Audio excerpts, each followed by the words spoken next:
Tal vez nunca demuestre lo que mi corazón siente, pero te veo diferente y no porque seas mi padre. Eres distinto a todos, eres bueno cual ninguno, eres tierno como un ave, eres dulce cual la miel. Perdóname, papá, si te hiero alguna vez, pero lo hago sin pensar, aunque a mí misma me duela. Un caudal inmenso tienes de cariño hacia mamá, que siempre te acompañó en los 20 años que te amó. Con nosotros, tus hijos, siempre fuiste amigo y leal. Nunca te he visto furioso, ni retarnos con maldad. Y si lo haces, es por nuestro bien, porque nos quieres bien, porque somos el futuro que luchaste por tener. Trabajas todos los días y luchas como nadie. Estás sobre todos los demás, aunque seas un hombre como todos ellos. Para mí estás en un altar dentro de mi corazón, y perdón te imploro si alguna vez te pido algo que no me puedes dar. Yo sé que lo que buscas es nuestra felicidad, y espero que ese varón, ese hermano tan divino, te sepa recompensar el día que el camino lo lleve por la vida. Por todo lo que haces debes recompensa, y Dios se encargará de un día brindártela. La dicha y el bienestar reinarán en nuestro hogar, porque padres como ustedes no sé si todos tendrán. Quisiera que un día lejano el Señor me dé algo igual, para poder tener hijos, que al igual que hoy yo puedan decir con orgullo, estos son mis papás.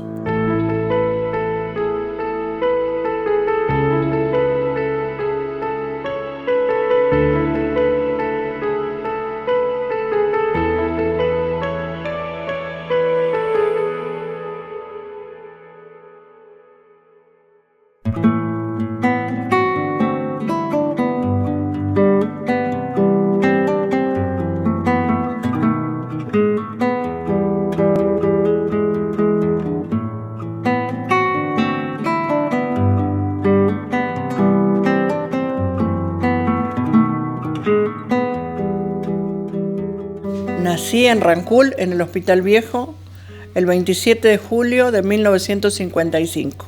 Toda mi vida en Quetrequén. Nací allá porque acá no había hospital. ¿Cuándo te diste cuenta que podías escribir algo? Cuando tenía 14 años, 15 años, no teníamos Facebook, no teníamos YouTube, no teníamos nada. No teníamos creo que no sé si teníamos televisión. Y entonces nuestras noches eran juntarnos con las chicas, fumar a escondidas y escribir. Escribíamos, copiábamos. Ahí guardé 2 cuadernos del año 70 que tengo dedicatorias de gente que ya no está más. Escribíamos, copiábamos canciones y en eso pasábamos. Capaz que nos pasábamos hasta las 3 o 4 de la mañana escribiendo y buscando poesías, leyendo la revista Antena, la revista Radiolandia. Este trabajo fue presentado en el encuentro en Parera. Está hecho sobre la base de lo que presentó Bocha Arata para el centenario de Quetrequén. Y como me llamó tanto la atención, lo hice un poco a mi manera y lo llevé al encuentro de historiadores. Se llama El Quinteto Real. El 15 de octubre de 1959, para festejar un nuevo aniversario de Quetrequén, un grupo de vecinos se animó y contrató al Quinteto Real, orquesta de tango famosa por esos años en Buenos Aires, que estaba conformada por Enrique Mario Franchini en violín, Pedro Laurens en bandoneón, Horacio Salgán en piano, Rafael Ferro contrabajo y Ubaldo Delio en guitarra. Ellos nunca habían salido de la capital y venían a un pueblo que ni siquiera figuraba en el mapa. Todo era un riesgo, sobre todo temían que asistiera poco público. Los organizadores hablaron con las autoridades de Ferrocarriles Argentinos para que parara el Ranquelino, un tren que tenía pocas paradas y era directo a Buenos Aires. Solamente paraba en Rancul y en Realicó. Cuando paró el tren, Enrique Mario Franchini baja y le estrecha la mano a Egidio Franchini, diciéndole: mucho gusto, Franchini. Y al que mi padre responde: encantado, Franchini, pero con Z. El baile fue en el galpón del ferrocarril, el de las encomiendas como se conocía. El lleno fue total. Los aplausos hicieron que los músicos se lucieran y se metieran al público en el bolsillo, como se dice vulgarmente. Por pedido de Pimienta al Anís interpretaron El Gallo Bataraz, uno de los temas que mejor hacían. El domingo por la tarde emprendieron el regreso. Ya en la ventanilla del tren saludaba a Enrique Franchini cuando se le acerca Pimienta con una bolsa, se la entrega y le dice: en agradecimiento a la buena interpretación de anoche y en nombre de toda la gente de Quetraquén, ahí hay un pollo de la Pampa para que le sirva como cena. Era un pollo Bataraz. Años más tarde, en una tanguería, el músico se encuentra con Bocha Arata, oriundo de nuestro pueblo, y le comenta que nunca olvidaron el viaje ni el gesto porque el cocinero del tren les preparó la cena con el gallo Bataraz.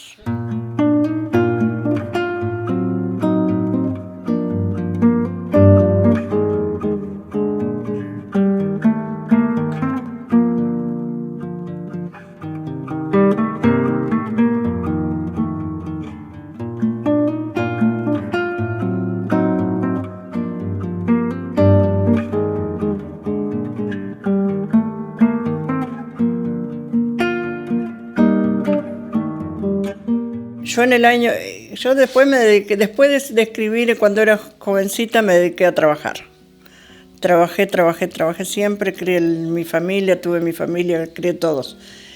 Cuando ya empecé a trabajar menos, me convoca mi hermana, que era directora de la escuela de Quetraquén en el 2001, para Historia de Pueblos, que fue un movimiento hermoso, donde ahí empecé a ver que yo también podía investigar y podía aprender otras cosas, que no lo había hecho nunca.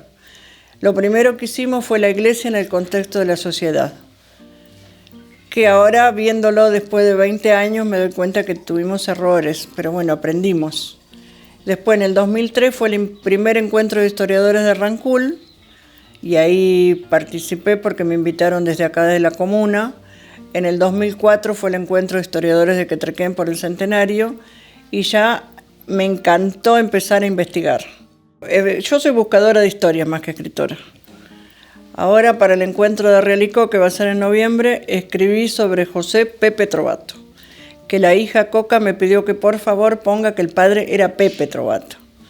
Y lo que estoy tratando de saber, que ya me encontré con un montón y nadie sabe, si el padre de Pepe también fue fotógrafo. Porque tenemos la historia en fotos de Quetraquén de 1920 a 1950 por los Trovato. Pero no, parece que fue únicamente Pepe, el fotógrafo.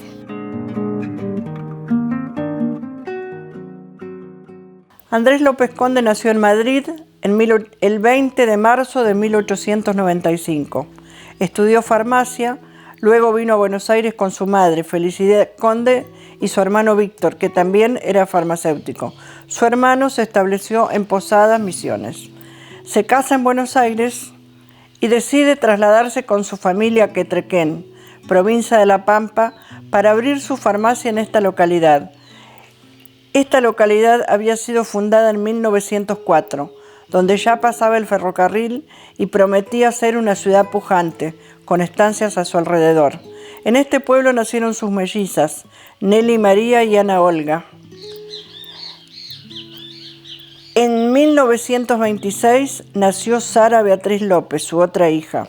Nos cuenta su nieta que cuando vinieron a Quetraquén se reunían por las tardes en rondas a tomar mate. Era un mate gigante y la abuelita tomaba y nunca lo pasaba. Y entonces le decían: tenés que pasarlo, no es para que todos tomen de la misma cebada. Le ponían algo al agua a ellos para que los dientes de sus hijos fueran blancos, porque ya había problemas con el agua en La Pampa. Producto de una infección y al no existir la penicilina, que su descubrimiento es de Alexander Fleming, don Andrés muere en Quetraquén en 1927. Fue primer juez de paz de Quetraquén, fue secretario del intendente.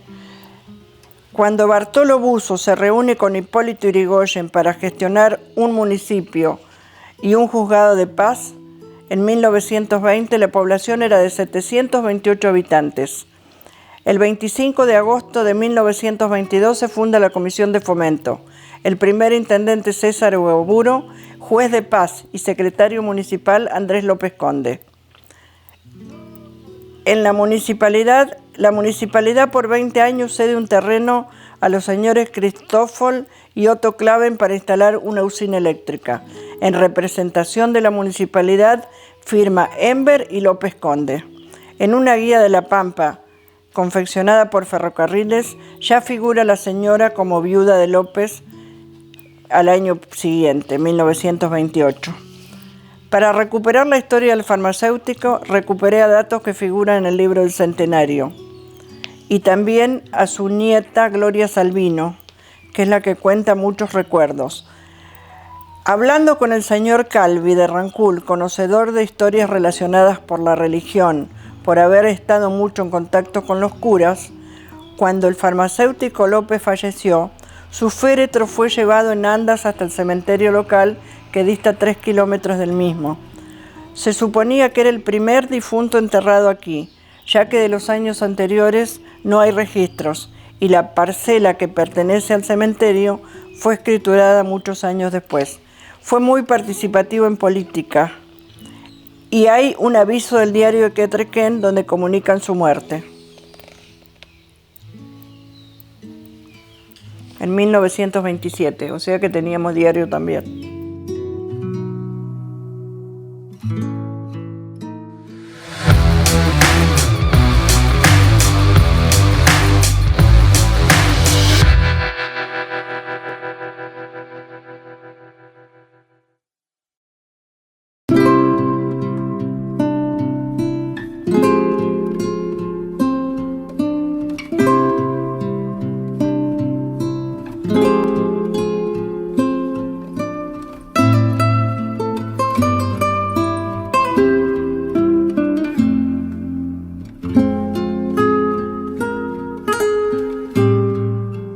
Bueno, en el centenario de Quetrequén nos dividimos el trabajo en varias personas.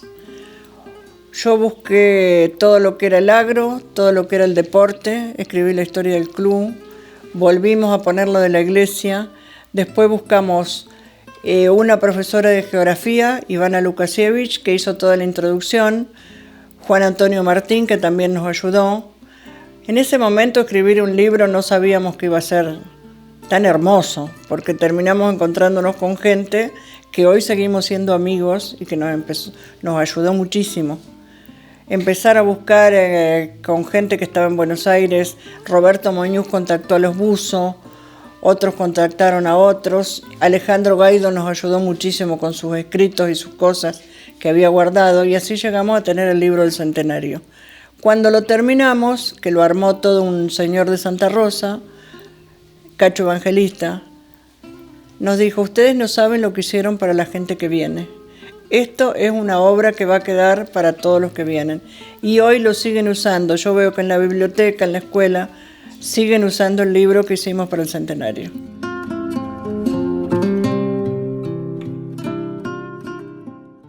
Cuando preparábamos el libro del centenario de Quetrequén, Carlos Rodrigo va al archivo histórico a Santa Rosa y encuentra, entre los folletos y las cosas, la guía histórica de 1915, donde figura un barbado personaje llamado Saturnino González Camarero. Y dice: en su retiro voluntario de Quetrequén. Y Carlos, como es muy buscador de historias, dice: este personaje ha sido muy importante en La Pampa. Lo vamos a poner en el libro del centenario y lo vamos a investigar. La investigación nos llevó alrededor de 3 años. El señor Google en ese momento no estaba tan activo como ahora, así que no podíamos buscar tantos datos. Pero en una de esas apareció una escuela en San Luis que se llamaba Saturnino González Camarero. Me contacté con la directora de la escuela y ella no sabía quién era González Camarero. Tenían una reseña leve de que había sido un maestro que habían dado por la Argentina, pero tampoco tenían una historia, ni sabían que se había muerto en Quetrequén. Entonces, con ayuda de varios investigadores, llegamos a tener la vida de Camarero. Camarero Camarero fue uno de los maestros que trajo Sarmiento. Fundó escuelas en el norte, fundó escuelas en San Luis, fundó escuelas en el sur. Fue maestro de Raúl B. Díaz, el famoso historiador de Santa Rosa, maestro de Santa Rosa. Estuvo en la escuela de Padre Boda, bueno, trabajó en un montón de lugares. Él cuando va a Renca, funda la escuela de Renca. Él iba fundando escuelas y cambiaba de pueblo. Fundaba escuelas y cambiaba de pueblo. Una vez que organizaba las escuelas, lo mandaba el gobierno nacional a cambiar de pueblo. Él en Renca encuentra una chica que le da sus hijos. Le da la hija y le da un hijo, creo también. Una mamá sola. Porque la señora de camarero no podía tener hijos. Él estaba con su señora dando vueltas, los dos eran españoles. Esa chica es la primer directora de la escuela de Quetrequén. Por eso viene Saturnino González Camarero y su señora a Quetrequén. Ahí está donde descubrimos por qué está en un retiro voluntario. La hija termina viviendo acá y después él muere en 1916. El acta de defunción está en Parera porque acá no había registro civil. Y llegó un día donde la gente de San Luis empezó por nuestros contactos a saber por qué se llamaban González Camarero. Y organizamos los 100 años del fallecimiento de Camarero, un acto en la biblioteca nuestra, vinieron las maestras de la escuela, incluso en ese momento el gobierno de San Luis quiso repatriar los restos y venir con granaderos a buscarlo, como habían hecho con la FINIUR. Pero en Parera no se encuentran los restos, porque al no haber familia han pasado al osario, entonces no pudimos hacer la repatriación. Hubiera sido un espectáculo para no olvidarnos nunca más.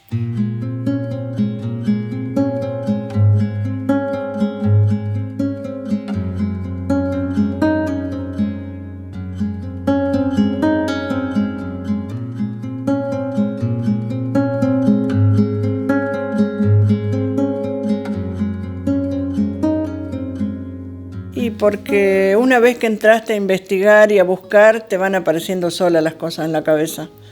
Lo del primer farmacéutico, porque yo cada vez que entraba al cementerio, al lado de mis abuelos, estaba esa tumba. Y siempre pensé quién era ese hombre. Hasta que viene la nieta un día de Mendoza y entra.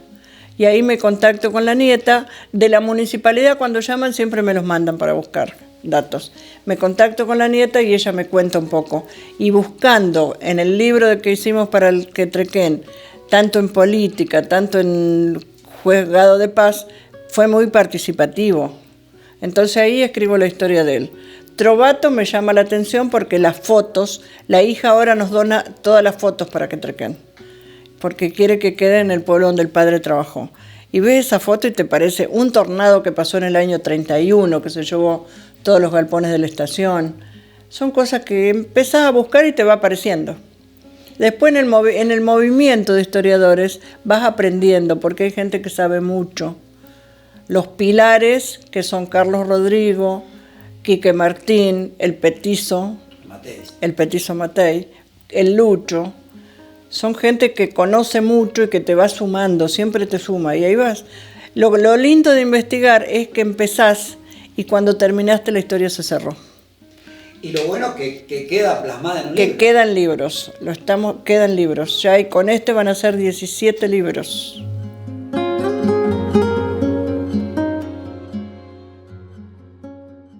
Su nombre era Juan José Ferreira.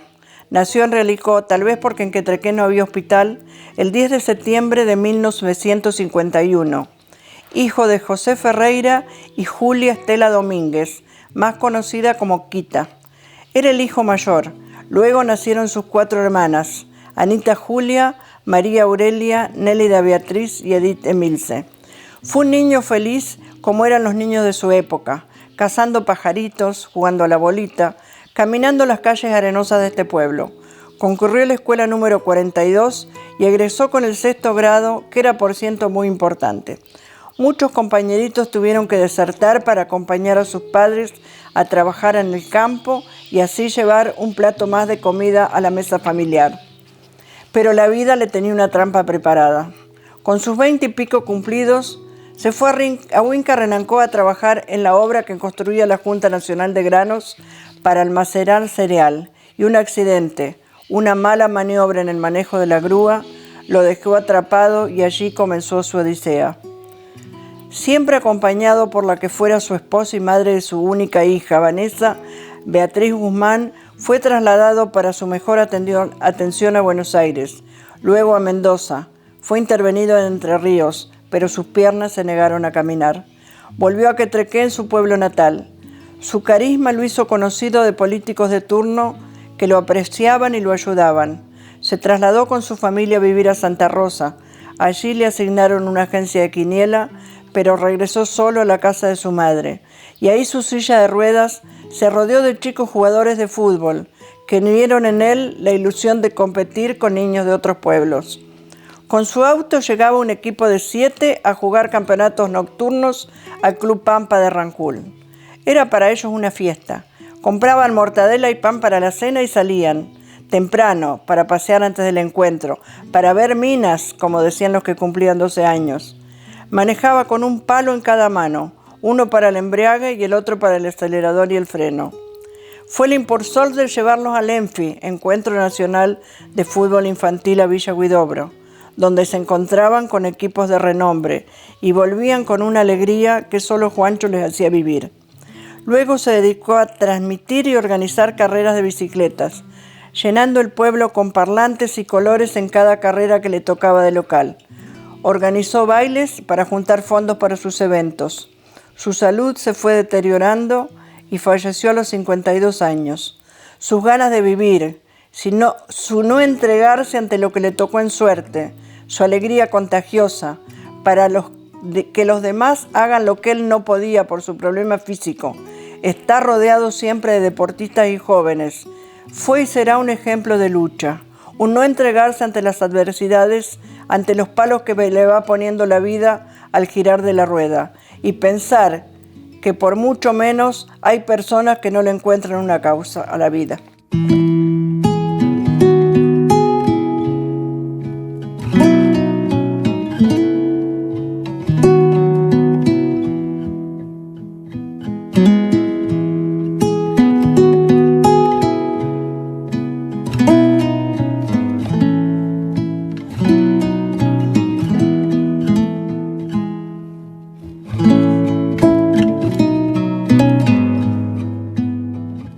Conocer gente, reunirme con gente, conocer cosas, conocer lugares, me encanta. El tema de los encuentros y el estar en contacto con gente que le gusta lo mismo que a mí. Conocí museos, conocí gente, uno de los que me quedó grabado siempre fue Neldo Giorgi, que falleció el año pasado. Neldo para mí fue un maestro, porque su primera historia fue La luz de la voluntad. Yo donde lo vi a Neldo, él trabajaba en el Registro Civil de Lagos y yo en Quetrequén, decía, hola Neldo, la luz de la voluntad. Porque él escribió sobre la luz mala cuando él era chico. Él dice que era todo verdad lo que escribió. Y a mí me quedó como que Neldo para mí era la luz de la voluntad. Siempre le dije así y nos reíamos y charlábamos.